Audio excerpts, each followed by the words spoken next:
jour, tout le ciel retint son souffle. Quand la pierre fut roulée, l'agneau de Dieu a triomphé. Et les morts sortirent de leur tombe, et tous les anges furent dans la joie. Car les âmes de ceux qui croient en notre Père sont restaurées. Et l'Église de Christ est née, sa flamme attisée par l'Esprit. Et cette vérité ancienne subsistera à jamais. Par son sang et en son nom, par sa victoire je suis libre. Oui, l'amour de Jésus-Christ a ressuscité à jamais.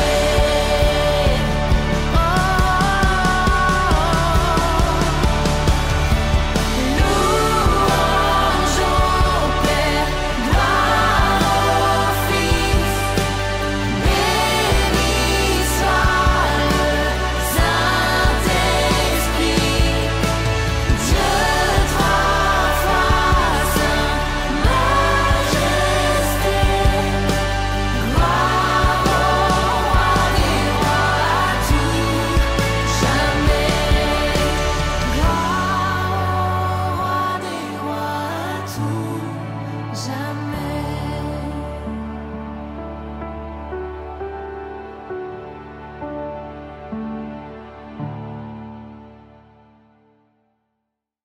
Salut tout le monde, Bernard Esco de l'Église chrétienne de Rosemère. C'est un plaisir, encore une fois, d'être avec vous autres cet été. Je voulais commencer par faire un genre de résumé de ce qui se passe avec le projet Moutarde, parce que sur la Rive-Nord, il y a plein de choses qui se passent. Puis je suis encore engagé à la Maison des Jeunes. Et depuis le mois de juin, ben, on a recommencé nos activités. Et on rejoint les jeunes dans la cour, vu qu'on n'a pas le droit d'être à l'intérieur. Donc, c'est la créativité des intervenants de rejoindre les jeunes où ils sont. On fait des activités dans le village, dans les parcs, on les rejoint dans le skatepark, on les accueille dans la cour, on a acheté un gazebo pour pouvoir les rencontrer individuellement, pour pouvoir les rencontrer en groupe, tout cela dans le respect de la distanciation. Ce qui est assez spécial, c'est que nous autres, on doit respecter la distanciation, mais eux autres, c'est pas toujours le cas. Donc, c'est de faire de la sensibilisation aussi. Je suis vraiment engagé cette année au niveau de la Rive-Nord et j'ai dû prendre une décision pendant l'arrêt à cause du COVID avec Direction chrétienne. Donc, j'ai décidé de vraiment me concentrer sur ce qui se passe sur la Rive-Nord. Et après 27 ans de service dans le ministère de Direction chrétienne, j'ai quitté au mois de juillet Direction chrétienne pour me concentrer sur ce qui se passe sur la Rive-Nord. Ça a été difficile, c'est un deuil à faire. C'est toutes des gens que j'apprécie énormément. Et maintenant, je passe à quelque chose de nouveau. Je représente l'Église, je représente la Maison des Jeunes et je me concentre vraiment sur cet impact-là qu'on peut avoir dans notre quartier. Je suis toujours avec le projet Moutarde, avec la Maison des Jeunes et aussi je suis dans un nouveau projet de musique, mais qui n'est pas si nouveau que ça, mais on a décidé de faire un album avec ma collègue Marie-France Gagné, avec laquelle je vais chanter un peu plus tard ce matin. On veut faire un projet de musique francophone pour sensibiliser les gens autour de nous. Notre mission, c'est de briller dans la communauté et on veut le faire d'une manière où le Seigneur nous guide. Et c'est vraiment un projet intéressant. Ce matin, je vais vous guider sur quelque chose que j'ai très à cœur, qui est très important pour moi. On parle de la lecture de la parole. Dans ces moments-là, dans le cadre du coronavirus, du COVID, comme rarement dans ma vie, j'ai eu le temps de lire et de prendre ces temps-là de méditation avec le Seigneur. Souvent, ma vie est très occupée. Je fais plein d'affaires et c'est des choses que je suis un passionné, vous me connaissez.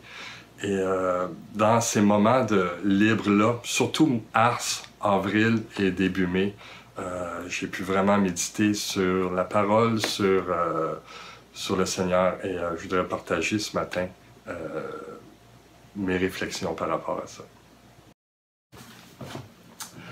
Me voici devant ma bibliothèque, une des bibliothèques qu'on a chez nous.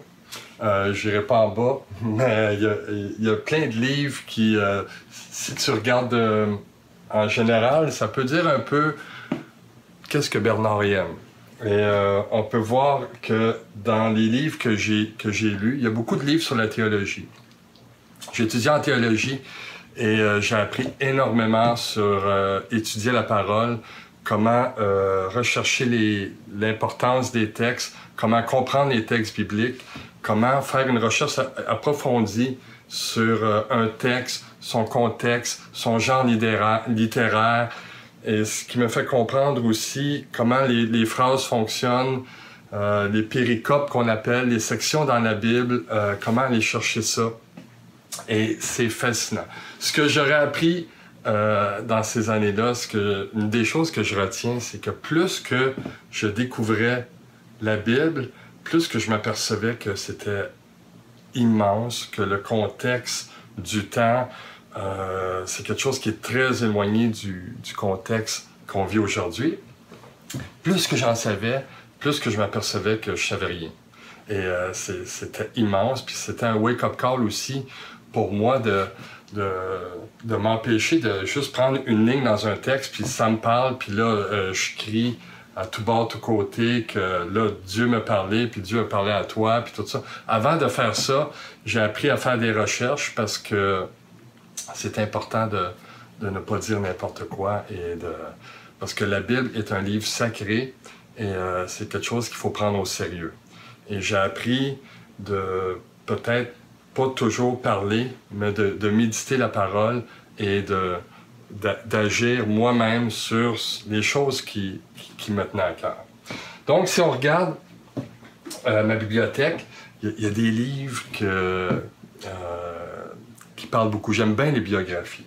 Il y a un livre ici, mon père a fait la guerre, puis c'est les Winston Churchill sur toute sa démarche, sa réflexion par rapport à la Deuxième Guerre mondiale. C'est une biographie excellente. C'est très intéressant. Il y a aussi, moi qui trippe guitariste, la biographie de Eric Clapton, qui est très passionnante. Puis Eric Clapton, c'est quelqu'un qui a été élevé par ses grands-parents, qui a souffert beaucoup, qui s'est lancé dans la musique. Et il y a eu des gros problèmes de consommation. Et il s'en est sorti. Puis à la fin de son livre, il dit qu'à chaque matin, il se met à genoux et il prie le Seigneur pour la journée qui s'en vient. Il a appris à dépendre de Dieu. Il y a d'autres biographies qui sont assez cool. Quand j'étais ado, j'ai trippé sur Gilles Villeneuve. Donc, il y a le mystère Villeneuve.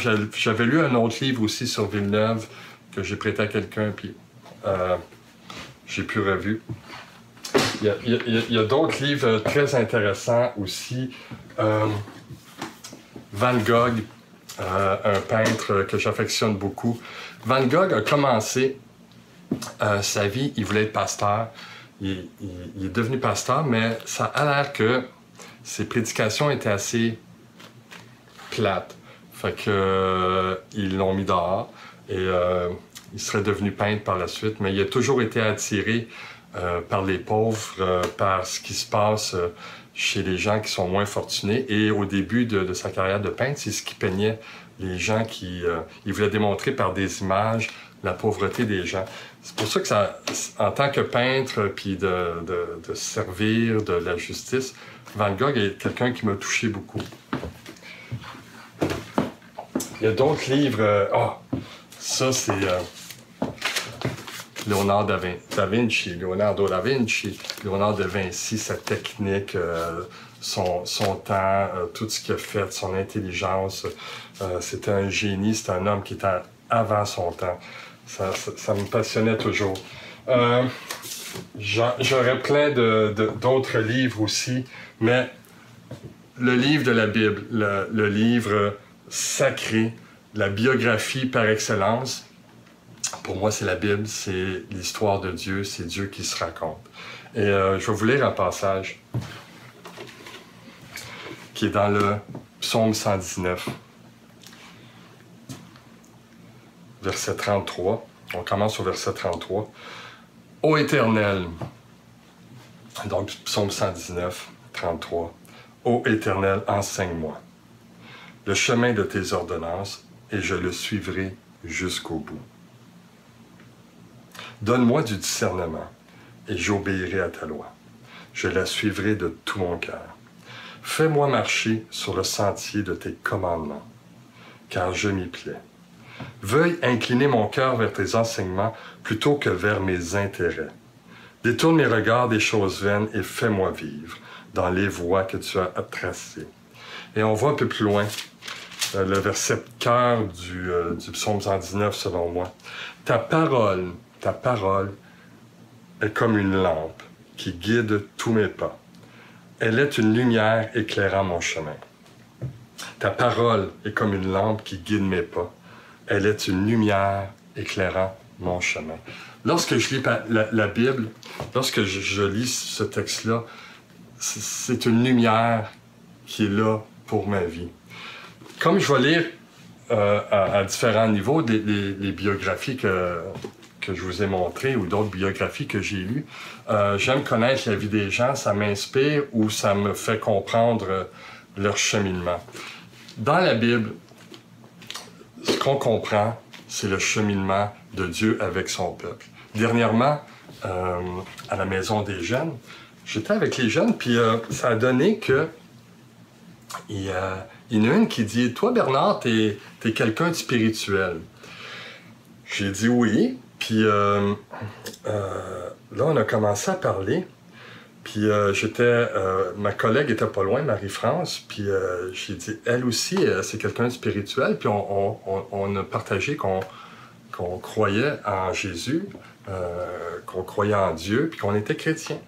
Puis ça a amené des belles conversations. Et un peu plus tard, on était autour de la table, puis ce sujet-là est revenu sur la table, et je commençais à raconter l'histoire de la Bible. Parce que les autres vont poser des questions, tu crois-tu que Adam et Ève ont vraiment existé? Est-ce qu'il y avait un nombril? Tu crois vraiment à ça? Qu'il y a un Dieu, qu'il y a Jésus, puis que c'est le Fils de Dieu, puis qu'il est ressuscité? Et j'ai pu faire un genre de résumé de la Bible. Et là, j'ai parlé que la Genèse, ce que ça veut démontrer, c'est que Dieu est le créateur de la terre. Il a tout créé. Et il a créé l'être humain. J'ai dit, si tu comprends ça de la Genèse, tu vas comprendre. Dieu a créé l'être humain. C'est ça que la Genèse explique. Dans notre spectre des églises, il y a plusieurs traditions qui vont croire plus d'une manière, je pourrais dire, littéraire, que Dieu a vraiment créé Adam et Ève et tout ça. Puis, et d'autres, un autre spectre, vont dire, ben non, c'est la science, c'est l'évolution et tout ça. Dans tout le spectre du christianisme, il y a cette étendue-là de ce qu'on croit. Mais mon but, c'était pas de dire, voici comment ça s'est passé. Avec des jeunes, il faut aller plus tranquillement. Donc, j'ai parlé, si tu comprends que Dieu, c'est le créateur et qu'il a créé l'être humain et qu'il va être en relation avec l'être humain, c'est l'essence même de la Genèse.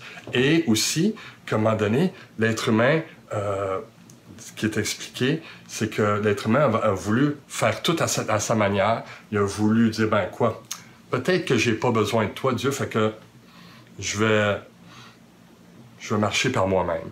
Et c'est là qu'il y a eu la cassure, et c'est là que Dieu a dit, OK,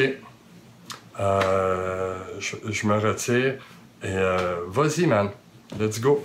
Et là, après ça, c'est l'histoire du peuple juif qui part avec Abraham. C'est à peu près le même que je l'ai montré parce que je peux pas commencer à faire de la théologie avec eux autres. Et dans ce que je dis aussi, faut faire attention parce que moi, ce que je veux, c'est que mes croyances deviennent accessibles, que la Bible devienne accessible avec ces jeunes-là. Et on va tranquillement. Donc là, je parle du peuple juif, de la promesse à Abraham, et que la descendance, puis que dans cette promesse-là, Dieu a dit, OK, je vais vous choisir comme mon peuple. Et ce peuple-là, pour faire une histoire bien courte, s'est retrouvé à un moment donné en Égypte. Et il y a eu Moïse qui est arrivé, et il y a eu cette promesse-là à Moïse que Dieu dit, vous serez mon peuple, je serai votre Dieu, je vais vous délivrer, suivez-moi et je vais vous amener vers la terre promise. Donc, il y a toute cette notion-là de relation de Dieu avec son peuple, de promesse, de terre promise, qui est dans l'essentiel du cheminement de la Bible. Moïse les amène à la terre promise, le peuple d'Israël est là, et là, c'est un peu les rois qui se succèdent et tout ça. Il y a David, là, on parle de l'Éternel et mon berger, et tout ça, je leur explique ça tranquillement. Et il y a comme cette désillusion-là, se laisser aller là. Et à un moment donné, est-ce que Dieu existe encore? Est-ce que Dieu est vraiment vivant? Et il y a des gens qui lèvent la main et qui disent Dieu existe vraiment, tourne-toi vers ton Dieu. Donc, il parle au peuple d'Israël, tourne-toi vers Dieu, suis-le, attache-toi à sa parole, et comme c'est écrit dans les psaumes. Et ils disent aussi que Dieu promet qu'il y en a un qui va venir, qu'on appelle celui qui a l'onction, qu'on appelle Emmanuel. Ça va être Dieu qui va être avec nous. Il va venir et il va nous montrer la voie. OK, c'est qui, c'est quand? On ne le sait pas, mais il y a une promesse que Dieu va envoyer son Fils, ce qu'on comprend aujourd'hui. Et ça, là, c'est l'histoire de Jésus qui commence. Jésus arrive, c'est la nouvelle alliance.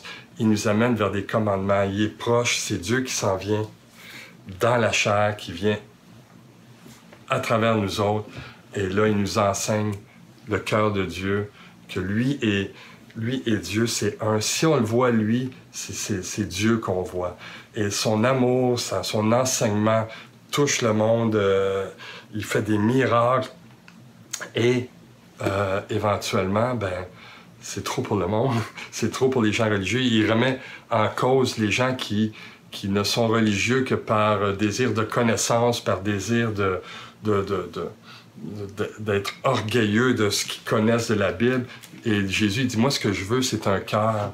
Je veux que les gens soient attachés à Dieu. Et venez à moi, je suis le chemin, et je veux montrer le cœur de Dieu. Et je veux savoir qu'est-ce qu'il y a dans votre cœur. Je veux que votre cœur appartienne à Dieu. Là, je vous raconte ça vite, un peu comme si je le racontais aux jeunes à la maison des jeunes, pour qu'ils comprennent le contexte de la Bible. Je fais pas de la théologie. Et ce Jésus-là, qui est venu, à un moment donné, il s'est déclaré comme le Fils de Dieu, comme le Dieu vivant. Il pardonnait les péchés au nom de Dieu. Ça se faisait pas dans ce temps-là. Ça n'a pas d'allure. Et ils ont cherché, parce que eux autres le trouvaient hérétique, ils trouvaient qu'il allait trop loin. Il dit, ça n'a pas de bon sens. Fait qu'ils l'ont mis à mort, ils l'ont cloué sur une croix. Ce qui amenait à la prophétie de Isaïe, qui disait que cet enfant de Dieu-là, cette personne-là que Dieu avait choisie, on allait l'amener à la boucherie comme un agneau qui est sacrifié. Parce que dans toute la tradition juive, il y a la tradition du sacrifice, et Jésus suit cette tradition-là, et c'est le sacrifice ultime de Dieu qui aime tellement son peuple, qui donne son Fils pour que lui, à travers lui, on puisse voir Dieu, on puisse être sauvé. Donc, Jésus meurt sur la croix, et ça n'arrête pas là. Et c'est là qui est l'essentiel du christianisme. C'est la résurrection. Il est mort. S'il était mort là, tout est terminé. C'est un prophète qui a des bonnes paroles, un bon enseignement. Mais par sa résurrection, il nous confirme qu'il est vraiment le Dieu vivant. Il revient, il parle à ses disciples, et voilà, il va dire qu'il va revenir. Et c'est notre espérance ultime que Jésus, un jour, va revenir. Et si nous croyons en lui, si nous le servons, si on donne nos vies pour lui, c'est parce que notre espérance est dans ce Dieu vivant-là. Fait que s'il est ressuscité, c'est parce qu'il est encore vivant. Et ça, on a ces confirmations-là dans la parole. C'est la foi qui, lorsqu'on lit la parole de Dieu, qui nous fait croire ces choses-là. Et lorsque je lis la parole, lorsque je lis que ta parole est une lampe qui guide tous mes pas, elle est une lumière éclairant mon chemin, ben c'est parce que je veux apprendre de l'auteur de la vie, je veux apprendre de Jésus. Dans cet esprit-là de comprendre la parole de Dieu, c'est important pour moi, en tout cas pour moi, de lire la Bible et de lire des ouvrages qui se rattachent à ce que je lis pour bien comprendre ce que je lis, pour comprendre le contexte, d'aller chercher les gens qui peuvent m'amener un éclairage différent de ce que je pense ou complémentaire et tout ça. Il y a des livres qui m'ont touché spécialement dans ma vie. C'est en anglais, mais celui-là se fait en français, Le retour du fils prodigue de Henry Nouwen, qui m'a beaucoup touché sur toute l'idée de Dieu qui va chercher, qui attend, qui aime son fils et qui désire, même si son fils l'a laissé, qui est là, puis qui l'aime, qui désire aller le chercher et l'attendre et l'accueillir. Et malgré ce que son fils l'ait rejeté, il l'accueille. Puis c'est tout le contexte aussi, la vision du père, la vision de l'autre frère qui est jaloux, qui ne comprend pas. Et ça, c'est un livre qui m'a beaucoup touché.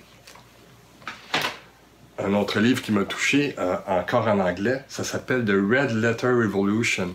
C'est Jésus, le révolutionnaire, celui qui a révolutionné son époque.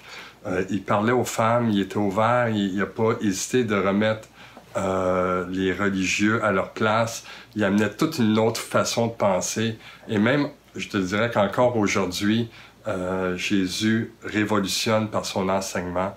Et lorsqu'on va vraiment vers l'essence de ce qu'il a fait, c'est immense selon son époque et selon aujourd'hui. De le mettre en application, de mettre Jésus en application aujourd'hui, c'est quelque chose qui demande de la méditation, qui demande de la réflexion, qui, pour moi, je vais ajouter ces mots-là, de faire ça d'une manière réfléchie, intelligente, d'agir avec les gens où ils vont sentir qu'il y a une réflexion en arrière de nos actions. C'est C.S. Lewis qui disait que vous êtes, pour les gens qui ne lisent pas la Bible, on est la Bible sur deux pattes. Lorsqu'ils nous voient aller, ils vont voir des chrétiens, ils nous regardent aller, ils veulent comprendre comment on agit, et on devient des Bibles sur deux pattes. On devient à notre tour des révolutionnaires comme Jésus aurait pu l'être. Donc, c'est important pour moi d'imager Jésus, de comprendre qui il était, de comprendre le cœur de Dieu. Et c'est à travers la parole que je peux comprendre qui est Jésus. C'est pour ça que ce matin, je veux vous encourager à lire la parole, à méditer la parole, à prendre le temps et à lire, à aller sur Internet, aller voir d'autres ouvrages. Parlez-en autour de vous de comment vous interprétez, comment vous voulez comprendre la parole. Parlez-en à des gens dans le comité, des gens qui ont étudié la parole, lisez, imprégnez-vous parce que c'est comme ça qu'on va connaître le cœur de Dieu. Pour moi, c'est tellement important de lire de lire la parole, de lire Jésus pour le mettre en pratique. Et suite à Jésus, les apôtres sont partis. Ils ont annoncé la bonne nouvelle que Dieu est venu, qu'il est mort pour nous, il est ressuscité. Et là, il y a les lettres de Paul, il y a la lettre de Jacques, il y a l'Épître aux Hébreux. C'est les gens qui sont de leur époque, qui ont été communiqués Jésus dans la région de la Judée, à alentour, à Thessalonique, à Rome, à Colosse. Et les écrits qui ont ressorti, c'est les lettres de Paul qui sont adressées aux églises. Et il y a des trésors là-dedans, comment marcher dans le Seigneur, qui raconte Jésus, qui dit que Jésus, qui parle de théologie, qui parle de la grâce, qui parle de l'engagement, qui parle d'aider, de la justice sociale, de comment fonctionne l'Église, Et c'est important de bien comprendre chacune des lettres dans leur contexte. J'ai appris ça en théologie, de pas comprendre Jésus à partir de Paul, mais de comprendre Paul à partir de Jésus. Donc, à partir de ce que Jésus est, voici ce que Paul a fait. Il y a beaucoup de gens qui vont prendre des versets isolés et ils vont faire une compréhension de Jésus à partir de ça. Il faut comprendre ces textes-là dans leur contexte, dans leur globalité et par rapport à ce qui se passait dans les églises de ce temps-là. Je reviens à ça parce que c'est tellement important. Dans la même lignée qu'aujourd'hui, on pourrait prendre une petite nouvelle et partir puis de propager quelque chose qui est faux. C'est bon de se renseigner, de voir plusieurs sources, de comprendre d'où ça vient, le contexte et tout ça. De ça, de la parole, je veux m'imprégner pour aller vers les gens alentour de moi et proclamer que Jésus, c'est vraiment la bonne nouvelle. Son enseignement, c'est ce qui peut sauver. Le salut, c'est ce qui nous amène à Dieu, c'est ce qui nous amène à cette paix, à cette joie, à son esprit. Parce que si Dieu est vivant, son esprit est vivant et il peut vivre en moi. Et c'est ce que je veux proclamer. Aujourd'hui, on va prendre la scène. Ce que je vous ai parlé de Jésus, de son geste, de sa vie, de sa mort sur la croix, de sa résurrection, Jésus savait ce qui allait se produire. Donc, juste avant d'aller sur la croix, il a soupé avec ses disciples. Et voici ce qu'il a dit. Quand ce fut l'heure, Jésus se mit à table avec les apôtres et il leur dit, « J'ai vivement désiré célébrer cette Pâque avec vous avant de souffrir. En effet, je vous le déclare, jamais plus je ne mangerai jusqu'au jour où tout ce qu'elle signifie sera accompli dans le royaume de Dieu. » Puis il prit une coupe, prononça la prière de bénédiction et dit, « Prenez cette coupe, partagez-la entre vous, car je vous le déclare, dorénavant je ne boirai plus du fruit de la vigne jusqu'à ce que le royaume de Dieu soit établi. » Ensuite, il prit du pain, remercia Dieu, le partagea en morceaux et leur donna en disant, « Ceci est mon corps qui est donné pour vous. Faites cela en souvenir de moi. » Après le repas, il fit de même pour la coupe en disant, « Ceci est la coupe de la nouvelle alliance conclue par mon sang qui va être versée pour vous. » Donc Jésus a pris le pain, il a pris le vin, et il a dit, « Faites ceci en souvenir de moi. » De prendre le pain, de prendre le vin, c'est d'annoncer la mort de Jésus, d'annoncer ce qu'il a fait. D'ailleurs, ce que Paul dit dans 1 Corinthiens 11, verset 26, « Chaque fois que vous mangez de ce pain et que vous buvez de cette coupe, vous annoncez la mort du Seigneur, et ceci jusqu'à son retour. » On annonce sa mort, on annonce son sacrifice, mais on annonce aussi sa résurrection parce qu'on croit qu'il va revenir. Ce geste, pour moi, est un geste de rappel de tout ce que Jésus a fait pour moi. Et lorsque je me rappelle de ma conversion, du fait que Jésus m'a sauvé, et depuis 37 ans, régulièrement, lorsque je prends cette coupe-là, je m'examine et je regarde qu'est-ce que Dieu veut vraiment dans ma vie, qui est Dieu dans ma vie, qu'est-ce que je peux faire pour lui, comment tu peux travailler en moi, sonde mon cœur et amène-moi sur les chemins de l'éternité. Pour moi, la scène, c'est ce moment-là où je veux m'arrêter, où je veux prendre conscience de ce qu'est Jésus dans ma vie. C'est un geste qui est symbolique, C'est un geste qui est vrai, c'est un geste qui démontre notre attachement à Dieu.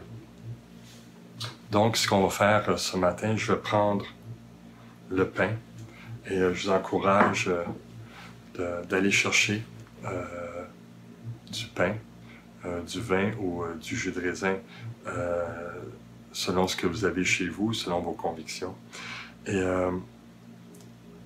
de prendre ça, arrêtons-nous, prions Dieu de ce qu'il peut faire en nous, de comment il peut habiter pleinement dans notre cœur et comment il peut changer notre cœur.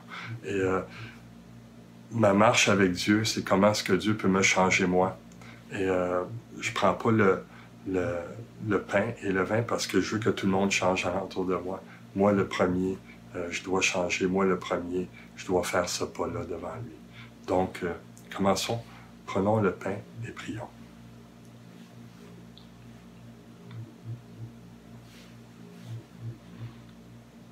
Seigneur, que ton esprit habite en moi. Je fais faire aujourd'hui ce pas de foi en prenant ce pain pour te donner ma vie, pour te donner tout ce que je suis, pour me rappeler tout ce que tu as fait pour moi. Que l'amour de chacun de tes gestes lorsque tu es venu, de chacun de tes gestes à chaque jour dans ma vie, je veux le témoigner en proclamant que tu es Jésus Seigneur et que tu peux faire une différence dans ma vie, que tu peux faire aussi une différence dans ceux qui sont autour de moi. Donne-moi d'être un bon témoin de qui tu es et que je puisse témoigner ton amour par mes gestes, par mes paroles, par tout ce que je suis. Merci pour qui tu es. On va prendre maintenant la coupe qui signifie que Jésus a versé son sang. Et lorsqu'on regarde le sacrifice de la croix, toute la signification du sang versé par les sacrifices dans l'histoire de la Bible, c'est Jésus, c'est l'agneau qui est pur. C'est celui qui ne méritait pas de mourir. C'est celui qui a tout donné et que les gens ont tué parce qu'il disait qu'il représentait Dieu. Et les gens n'ont pas eu de scrupule à faire couler son sang. Mais son sang, pour nous, représente la vie. Et de boire cette coupe-là, c'est de se rappeler que la paix, la joie, l'Esprit de Dieu a été payé à un grand prix, un prix où Jésus a souffert, où Jésus a souffert comme pas d'autres êtres humains ont souffert dans leur vie. Il a été abandonné sur la croix. Et de boire ça, cette coupe-là, c'est de se rappeler ce sacrifice ultime que Jésus a fait à la croix. Buvons et prions.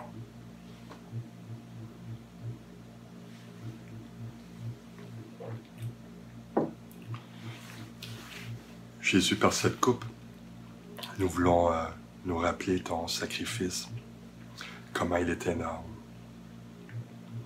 Et en même temps, ouvrir notre cœur à se sacrifier pour toi, à sacrifier les choses qui des fois peuvent être importantes dans notre vie.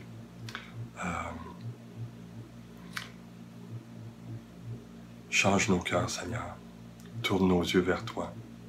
Tourne nos yeux vers ton geste sur la croix et combien il est significatif dans nos vies. Donc ce matin, que ce geste de la Sainte puisse nous transformer, nous remplir de ton esprit, de ta joie, de ta paix, et qu'on puisse, à notre tour, briller dans les ténèbres qui sont autour de nous.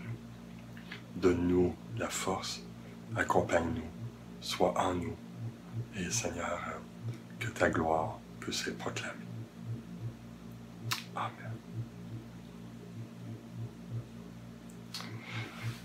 Merci pour ce matin. Merci de m'avoir écouté. Que Dieu vous bénisse cette semaine. Que Dieu vous bénisse dans tout ce que vous allez faire. Et marcher dans la paix de Dieu. Et au plaisir de se revoir très bientôt, en vrai, non sur des caméras, mais profitons de cette technologie pour communiquer. Et moi, j'ai hâte, en tout cas, de vous parler en vrai. Que Dieu vous bénisse. Bon dimanche.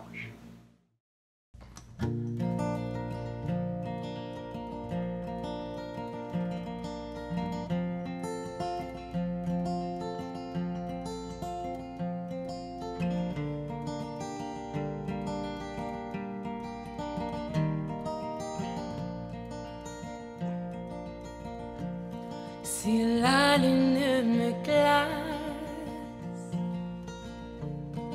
et le soleil menace, créateur des étoiles, mon secours est en toi. Si mes larmes ruissellent et que mon pas chancelle, créateur de la terre, mon secours est en toi. Je lève les yeux vers les hauts sommets.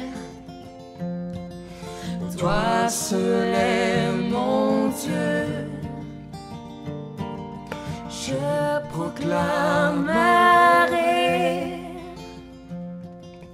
Toi seul est ma force, toi seul me restaure, mon secours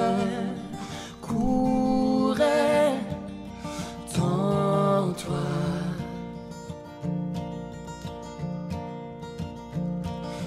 Toujours tu me portes, jamais tu ne dors, mon secours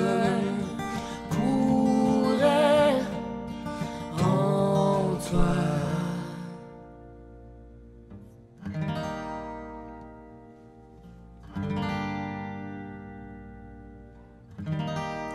Si la peur m'envahit et mon âme chavire, créateur de la vie, mon secours est en toi. Je lève les yeux vers les hauts sommets. Toi seul est mon Dieu, je proclamerai. Toi seul est ma force, toi seul me restaure, mon secours est en toi.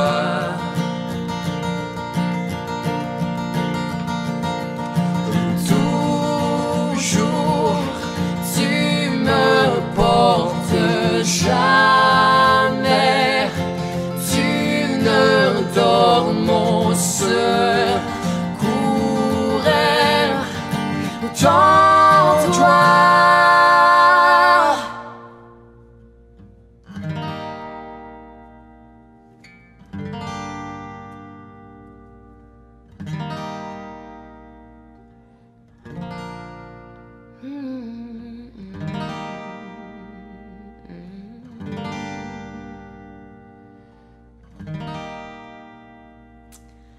Ta victoire, mon espoir, ton chemin, mon destin, ton salut, mon refuge, tout est en toi. Ta victoire, mon espoir, ton chemin, mon destin, ton salut, mon refuge. refuge, tout est en toi.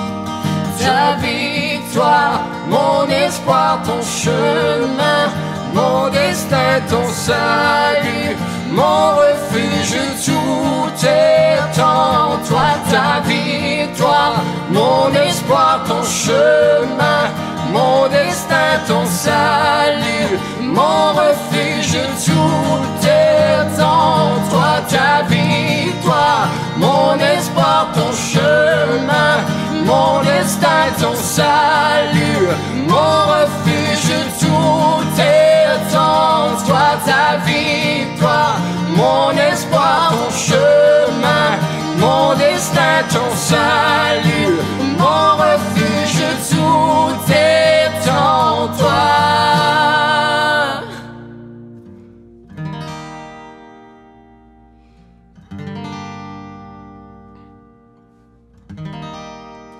En toi.